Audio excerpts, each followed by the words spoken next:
Este é um monumental e dos mais históricos mosteiros de Portugal. Encontramos-nos em Mir de Tibães, no concelho de Braga. Este é o mosteiro de São Martinho de Tibães, fundado no século XI e desde então integrando a Ordem de São Bento. Os monges beneditinos que aqui tinham que respeitar 5 princípios básicos das regras de São Bento. Ora e labora, rezar e trabalhar, mas também em silêncio, em pobreza e obediência. Um mosteiro que logo nos inícios do século seguinte, no século XII, em 1110, ver-se-á enriquecido pelos terrenos que o cercavam. Dona Teresa e Dom Henrique, os pais de Afonso Henrique, vão então criar o Couto de Tibães e jamais, durante os séculos seguintes, este mosteiro deixará de crescer. A sua importância vai-se acentuando também no seio da própria Ordem de São Bento. Isto vai culminar em 1567, já após o Concílio de Trento, com a elevação deste mosteiro à cabeça, casa-mãe da Ordem Beneditina em Portugal. Torna-se, por isso, responsável por 22 mosteiros em Portugal e 13 no Brasil. De facto, um mosteiro marcante na história do nosso país.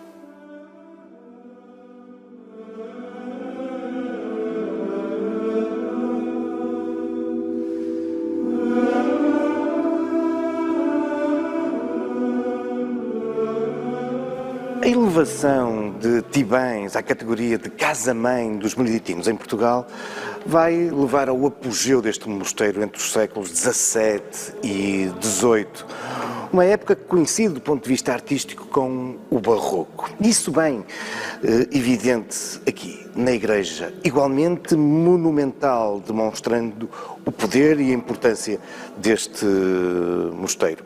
Com efeito, construído entre 1628 e 1661, a igreja do mosteiro de Tibães veio substituir uma velha igreja românica e recentes intervenções arqueológicas vieram revelar alguns vestígios desse templo anterior, mas construída por isso nesses meados do século XVII, tem ainda algumas influências maneiristas, mas é depois o barroco e o rococó e até o estilo que se lhe segue, o neoclássico, que imperam neste monumento. Por aqui passaram fabulosos arquitetos, artistas, criadores, como é o caso de André Soares.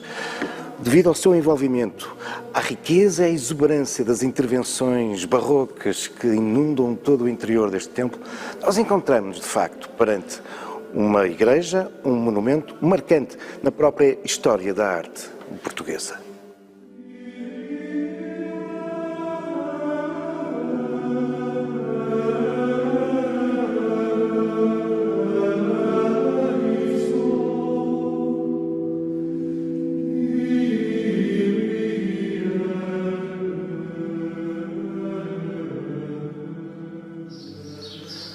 Para lá de um diversificado conjunto de tarefas diárias, os monges passavam muitas horas do dia lendo, rezando, meditando.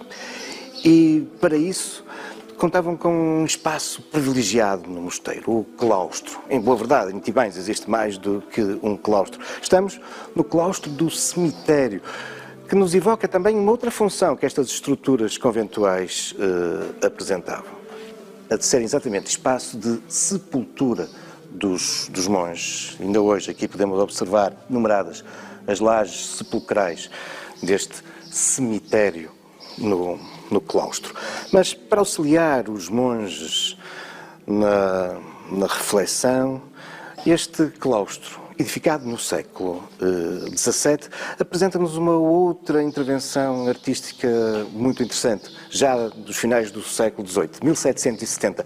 Estes extensos painéis de azulejos de tradição pombalina, com cenas da vida de São Bento, lembrando que há que cumprir as regras do patrono e também que os monges se podem inspirar nos exemplos da sua vida. Um mosteiro, isto é, um claustro, onde, como também é habitual, um outro elemento se evidencia. Bem no centro, uma fonte, porque a água tinha uma função fulcral nos mosteiros.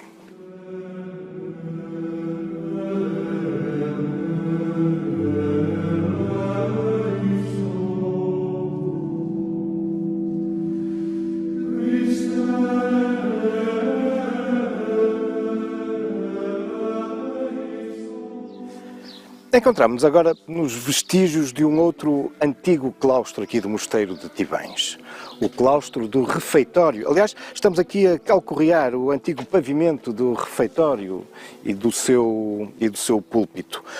Os claustros tinham uma função importantíssima nos mosteiros. Para lá da sua função religiosa de que vos falava, eles eram também como que o lugar central do mosteiro. Para aqui se abriam muitos dos espaços que estas estruturas apresentavam.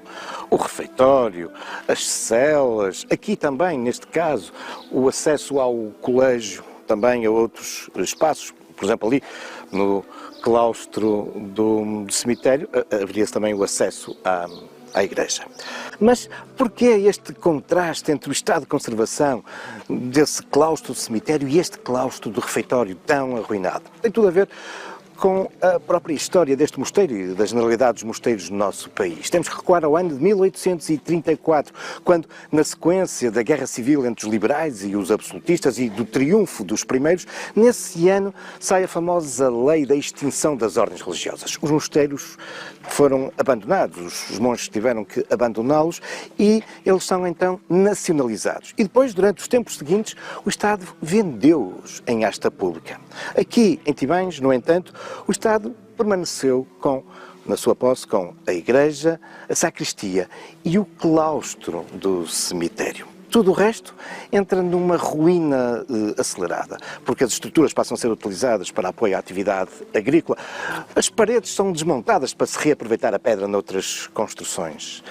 E isto ainda se vai acentuar mais quando o mosteiro é objeto de um grande incêndio em 1891.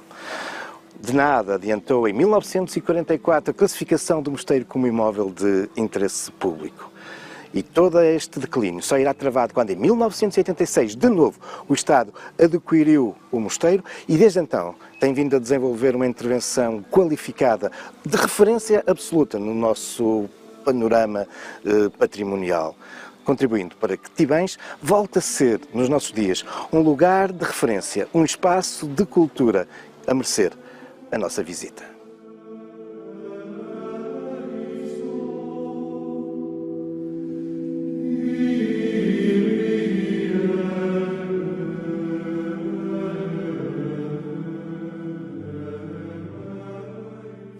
Muito próximo do refeitório do seu claustro, desenvolvia-se a cozinha imponente, com vários espaços, grandes tulhas, espaços de armazenamento e claro, também os fornos. Nos fornos onde trabalhavam os forneiros. Forneiros, aqui também era um espaço onde laboravam os cozinheiros e um conjunto de moços e criadagem, todos assalariados e que prestavam contas e eram controlados pelo padre mordomo. Todos os outros estavam impedidos de contactar com o resto dos monges. No seu aspecto atual, a cozinha em grande parte resulta de uma profunda intervenção que aqui ocorreu nos inícios do século XVIII, quando surgem estas colunas e esta gigantesca chaminé. Aqui podemos também contemplar uma belíssima mesa de pedra, tradicionalmente designada como a mesa dos moços. É muito provável que fosse aqui que eles faziam as suas refeições, mesmo no interior da cozinha. Tínhamos também um espaço onde estava o porco. E, como não podia deixar de ser, esta é também uma área onde estes tanques nos evocam a importância que a água possuía no dia-a-dia da vida do mosteiro.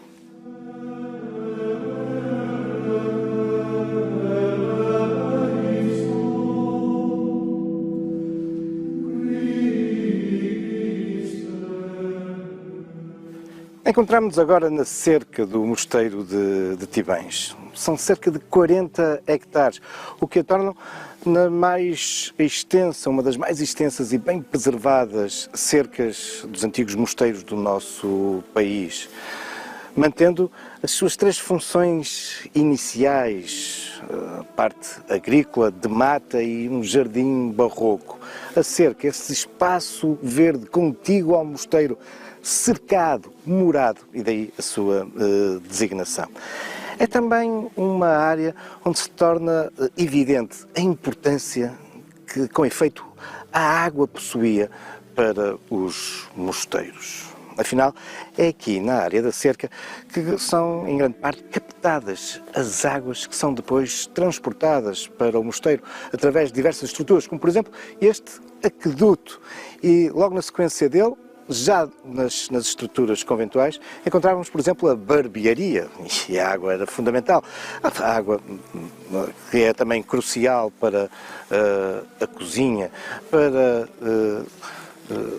fazer chegar a água às fontes no interior dos claustros, para todos os trabalhos ligados à higiene dos monges, para a lavagem, para os animais que estão no interior das estruturas anexas ao mosteiro. Enfim, a água crucial para o homem e, obviamente, crucial para uma comunidade monástica numerosa como era esta de Tibães. Essa água que, como dizia, era captada em vários lugares aqui da cerca e conduzida até ao mosteiro por diferentes estruturas que alimentavam também muitas das fontes e fontanários da cerca. E aqui existem cerca de 2 dezenas de fontes e fontanários.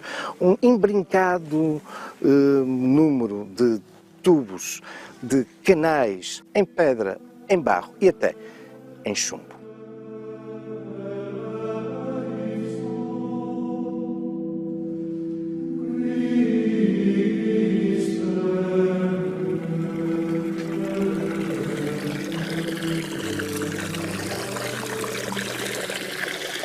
Desenvolvendo-se nas faldas, na encosta do Monte Sanjens, voltado para o Cávado, a cerca do mosteiro de Tibães é de facto um lugar onde se registram várias fontes de água que vão alimentando muitas destas cerca de 2 dezenas de fontes e fontanários que vão descendo em direção ao mosteiro.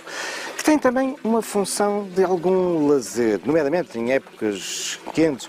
Os monges passeavam pelo jardim e estes bancos aqui demonstram bem como era um espaço onde podiam repousar e também refletir. É também um lugar, este, o da fonte de São Bento, que servia para desenvolver um tanque que serviu de viveiro de peixes. Interessante é que estas fontes, que se inserem na estética, nas estratégias do barroco, apresentam-nos ainda vestígios da base sobre a qual se desenvolviam pinturas, incluindo dourado, tão do gosto do barroco. Fontes, água, jardim. Esta era também uma forma de, em pleno mosteiro, se ascender ao Jardim Celeste. Mas, falando em ascensão, há aqui um outro espaço na cerca que tem que merecer a nossa visita, o escadório.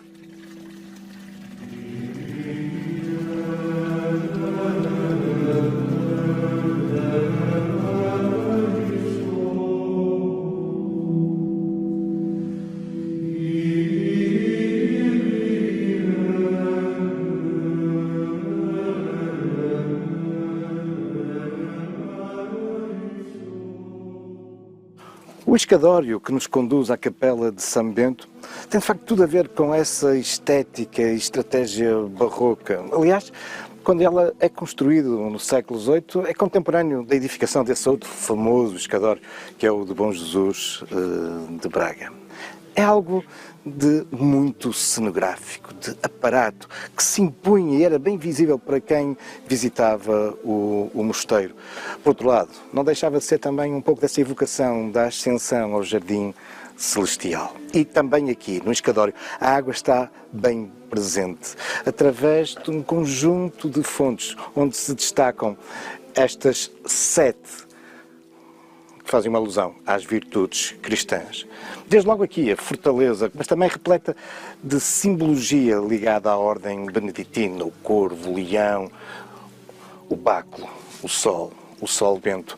Mas prosseguindo a subida, vamos-nos cruzando com as outras virtudes cristãs: a fé, a esperança, a caridade, a temperança, a justiça e a prudência. Mas, afinal, de onde vinha toda esta água?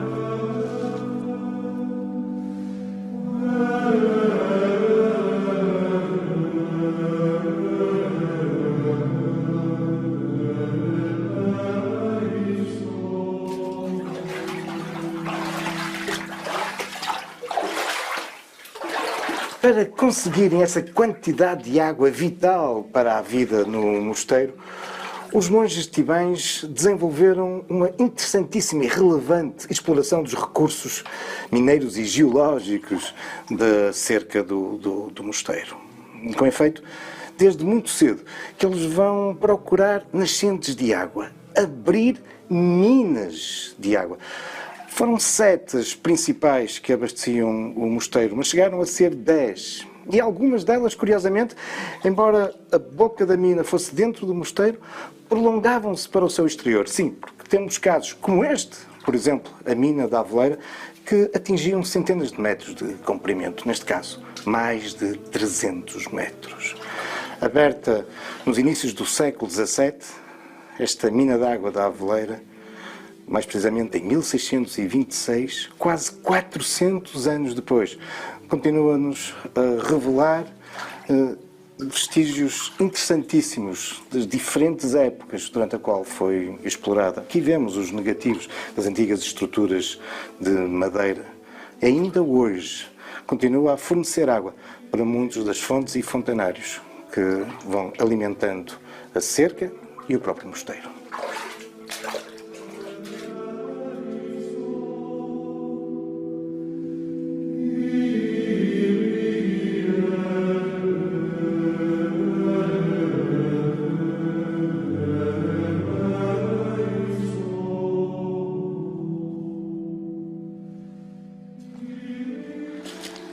As Aveleiras é uma das 5 minas cujas águas alimentam este imponente lago. Podemos considerar a última grande intervenção dos monges na cerca do seu mosteiro, nos finais do século XVIII, entre 1795 e 1798. Pelo seu formato elíptico, estamos aqui ainda perante uma estética barroca. Embora no seu aspecto atual seja muito mais um mundo romântico do século XIX que aqui domina. E isto fruto da intervenção que os proprietários posteriores aos monges aqui desenvolveram. De facto, essa família abastada que vai explorar os potenciais agrícolas da quinta transformam também num espaço de lazer. E este lago vai ser aproveitado, mas esquecem-se dos pomares que originalmente cercavam o lago e agora aqui deixam que, dentro do espírito romântico da época, seja a vegetação que vá tomando conta desta área. Mas o que havia levado os monges a abrir este imenso lago? Uma questão muito prática. Os documentos da época são claros. Eles precisavam de mais água. Precisavam de represar água para conseguirem acionar de um modo mais eficiente alguns dos mecanismos hidráulicos que se encontravam na cerca. Caso de 3 moinhos de pão, um engenho de azeite e, fundamentalmente, de um engenho de serração de madeira. Represando a água, iam conseguir depois libertá-la com mais força, a força motriz que iria acionar esses engenhos.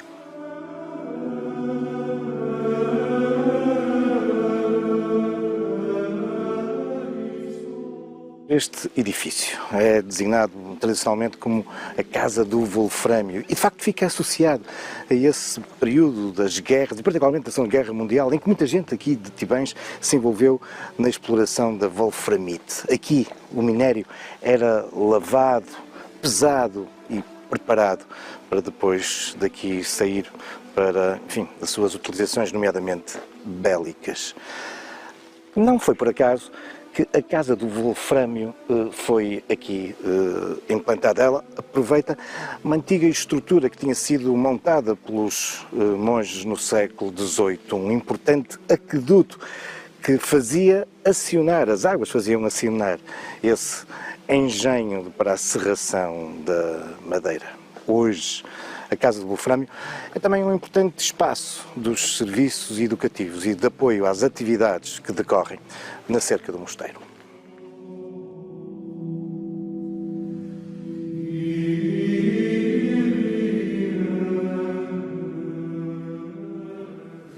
Mas afinal, de onde vinha esse wolframio que no século XX vemos ser explorado aqui na antiga cerca do mosteiro de Tivães? Bom, a resposta a essa pergunta conduz-nos de novo até aqui à mina das Aveleiras. Com efeito, estamos aqui perante a entrada original dessa mina de água aberta, como há pouco vos dizia, nos inícios do século XVII. Só que algumas destas antigas minas de água, estes túneis subterrâneos, acabarão por revelar, no século XX, filões de quartzo com wolframite associado. E, por isso, numa época, nomeadamente durante os grandes conflitos mundiais, em que o wolframio é muito procurado, nomeadamente para a produção do armamento, esta é uma época em que estas antigas minas de água vão ser agora também convertidas em minas de wolframio. Foram mesmo registadas estas como as minas inicialmente de Tivães. E aqui a das Aveleiras leva mesmo à abertura de uma nova entrada, de um novo subterrâneo, que não deixa de se cruzar, como vamos ver, com a antiga conduta, com o antigo túnel da mina de água.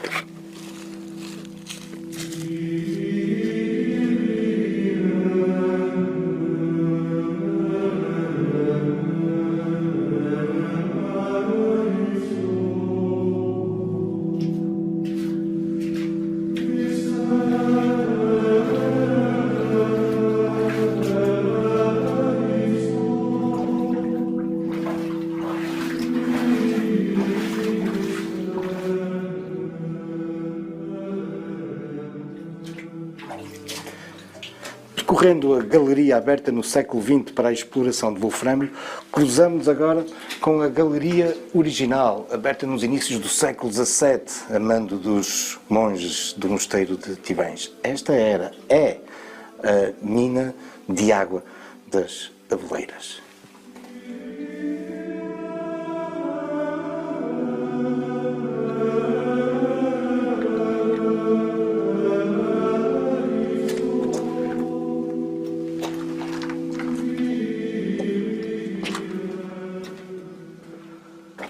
São bem visíveis os filões de quartzo que eram explorados pelos mineiros do wolframio no século XX. Um importante testemunho geológico, sublinhando a importância científica geológica destas minas e também sublinhando a importância patrimonial, por exemplo, em torno das questões da arqueologia industrial e mineira.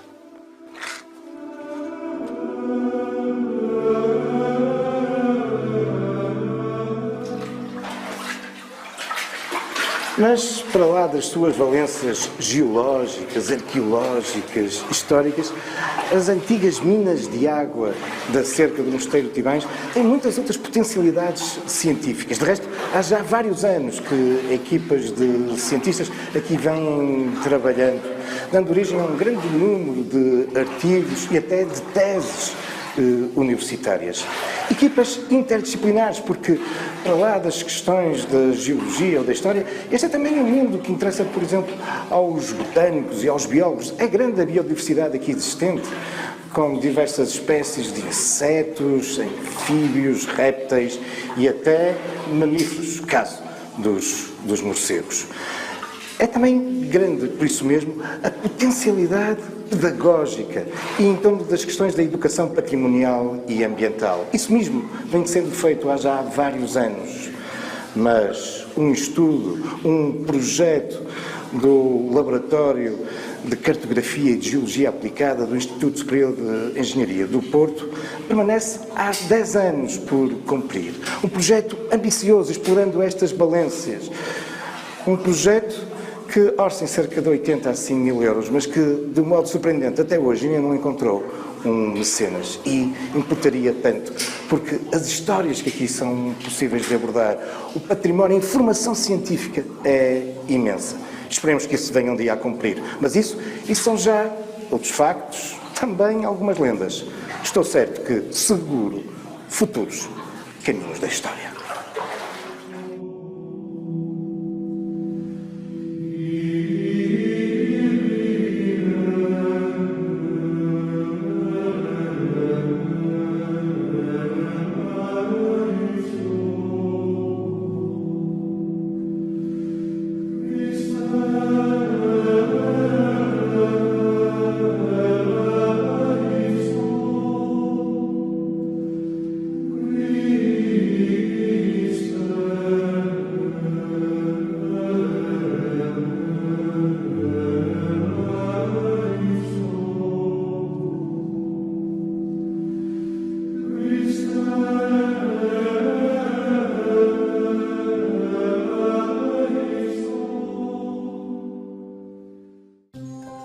Este programa foi patrocinado por World of Discoveries, museu interativo e parque temático.